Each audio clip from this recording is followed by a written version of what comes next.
Welcome to 32 and 32, where we count. Anyway, that's beside the point. At the end of the day, it's a business. If you're the Rams, you are officially coming off the absolute worst performance in the Super Bowl ever. I think Robert Kraft is peas in someone else's pod. I mean, y'all Super Bowl wins are so old. I mean, the rings are probably to dust right now. So, Not about the Eagles today. We're talking about the Bears. Yeah. So, as usual, let's take a look first at their free agent signings. Thanks for watching, folks. That is today's analysis of the Minnesota Vikings. don't you do it. Don't. Don't. Let me do it. Please.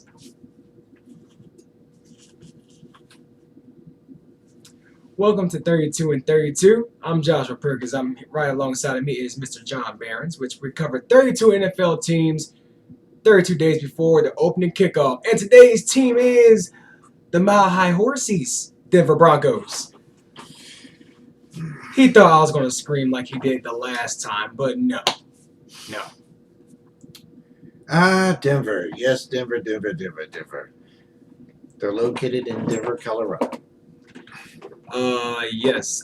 Denver, though a former NFL great quarterback is part of their brass, they just can't seem to find an answer at quarterback right now. Well, you know, they signed Peyton Manning a few years ago, back in 2012, and he still had some good seasons left in him. And well, they didn't win the Super Bowl while he could still throw, but they won the Super Bowl while he can no longer throw. So well, you got to contribute that to their awesome defense. right. Their defense. I mean, they had DeMarcus Ware, they had Keith Talib, Von Miller. Like come on now, like the defense was on no point. fly zone. No fly zone. So they made a trade for Joe Flacco, and let's just bring up free agent signings. Okay, that's good enough. Joe Flacco is all we care about. We don't care about your other insignificant others. That was just so cruel, but okay. Yeah, well, it's like free agency. Woo! A lot there. Woo, and Joe Flacco, I mean, we haven't seen Joe Flacco in his top form since his Super Bowl year. And just ever since then, he was just been downhill. And so, like, I'm very worried for this for the Denver offense.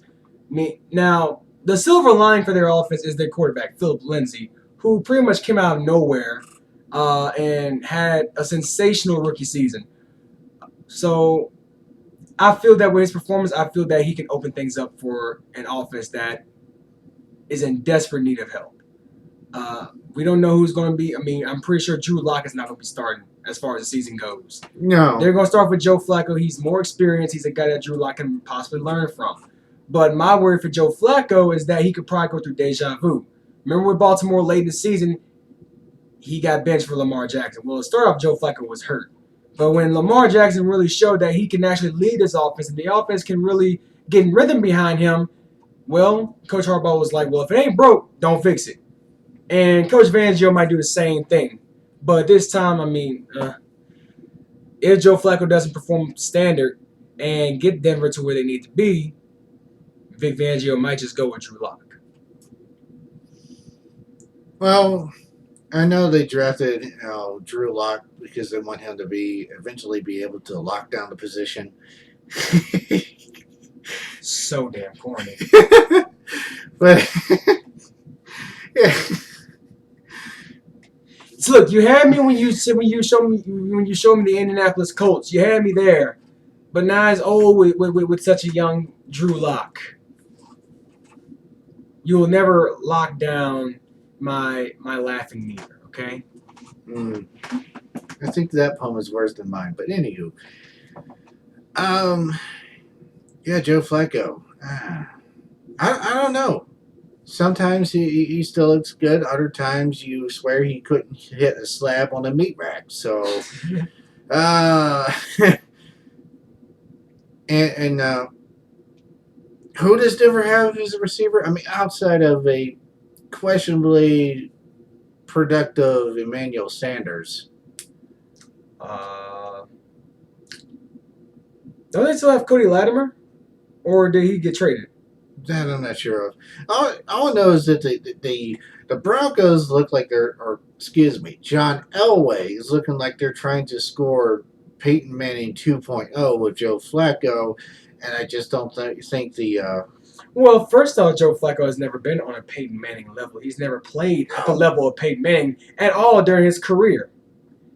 Joe Flacco is mainly, before he hit his downhill spiral, he's mainly just been pretty much that game manager. I mean, even the year of the Super Bowl, like he had a crazy defense. I mean, you had Ray Lewis and you had Terrell Suggs right there in the front seven that was just locking everything down for the Ravens defense. Knowing that he had Ray Rice at running back. yeah, I mean See, Joe Flacco had weapons around him, and when all those weapons left, you started seeing Joe Flacco just start to downhill slope. now the Broncos are still pretty solid on the defensive side. Well, I mean, Von Miller, Bradley Chubb, Chris Harris Jr. Yeah, I mean the no-fly zone is no longer there, but still the front seven is still pretty solid. If they could just get some cornerbacks and maybe a safety in there, I think they could reestablish that Well, not only that, here's why I say the Broncos have the edge is that their new head coach Vic Fangio is probably one of the best defensive geniuses in all of the NFL. Probably one of the smartest defensive geniuses to ever come through the NFL. I mean, you're talking about a guy who is fundamentally technically sound as far as in the art of defense. I know that was kind of bad, huh? In the art of defense. Oh. But but a man who's been in the game for a really long time and a guy who really knows how to coach a defense. He's coached some pretty good defenses in the past. But I feel that having his expertise, at head coach, I feel is going to give Denver the edge that they need. Now, can he maintain a pretty good offense? That's something that we're going to have to fight out next season. But as far as the defense, I feel like the defense is going to be a little more ruthless this season than they were last year. Look at the guy they got running things on the sideline. Look at the guy they got at head coach. You got freaking Vic Fangio as your head coach. Mm-hmm. Well, quite honestly, there's not much to talk about as far as this Broncos offseason goes. They weren't very overly active in free agency. Their draft was mediocre at best. I think they did draft Noah Fant, tight end. In fact, yep, Noah Fant. But who should end up being a pretty decent tight end. I know they're still looking for their replacement for Shannon Sharp. He's been gone for years. Exactly. I mean, let's be real. Darius Thomas was a product of Peyton Manning. Yeah. So it was like after Peyton Manning left, Thomas wasn't the same.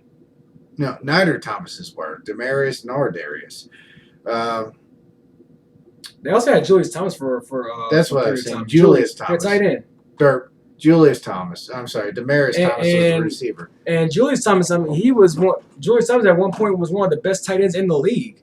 And it was like after Peyton Manning, it's just Julius Thomas, his production dropped drastically. It did.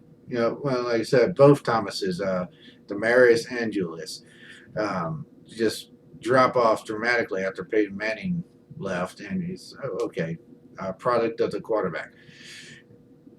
Product of the system. Well, the system stuck without the quarterback, so I'm giving credit due where credit's really due. The system sucks. Because the system went with Brock Osweiler. The system went with Paxton Lynch. The system went with Simeon. Also, the system went with any quarterback who played for Mike Leach back in college. So, how much time do you think, where are we with the John Elway thing as GM? It's time for the upper levels of the Denver Brass. I'm talking John Elway's bosses. to make a change. Somebody who's willing to make gutsy moves. Someone who's willing to just get players to come. But at the same time, they're not going to let John Elway go. He's a Denver legend. He pretty much damn near runs that city. Yeah, if they do need to make some changes, it's somewhere else because it's I don't see them get rid of John Elway just yet. I don't think his job's on the line with this Flacco experiment, but I do think it's you got to start looking for more consistency. I think they're going to probably expand his role. They're probably going to make him get like a lot more personal with the team, as far as what they need, as far as like in key positions. Am I making sense? I don't know because I don't think you can get more involved with the team as John Elway without stepping on the sideline and coaching. I mean, Arthur Blank, the owner of for the Atlanta Falcons. Usually, owners would be in the damn press box. This dude would be on the sideline. Mm-hmm. He is one of the most personal owners I've seen. So I mean, John Elway can get that involved with his players to where he can be on the sideline. And, well, as far as I feel that he can get a closer look as far as scouting his team, as far as what his team truly needs on both sides of the ball in all phases of the game. So I do feel that Denver will improve, but John Elway's role will have to expand to where he needs to take on more responsibility. Okay, fair enough.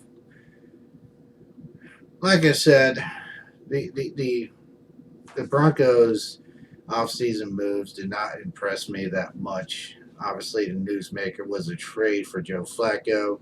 As far as the draft goes, the most noticeable draft pick that everybody's talking about is Drew Lock.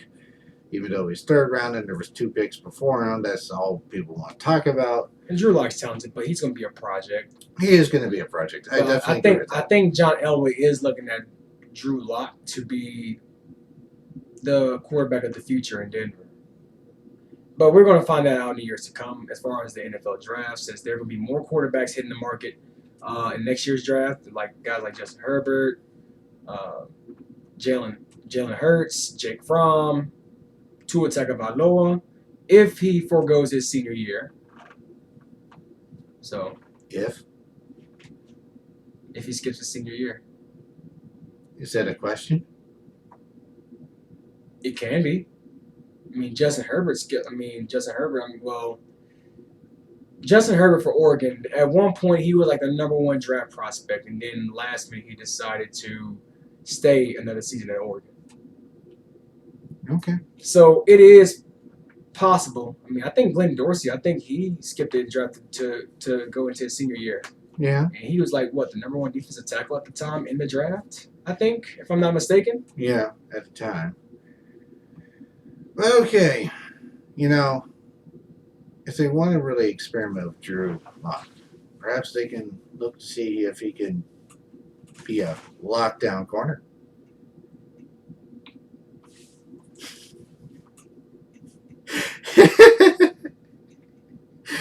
Okay. Go ahead and finish. I'm done.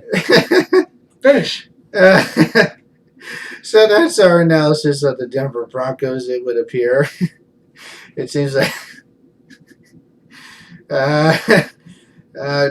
see ya.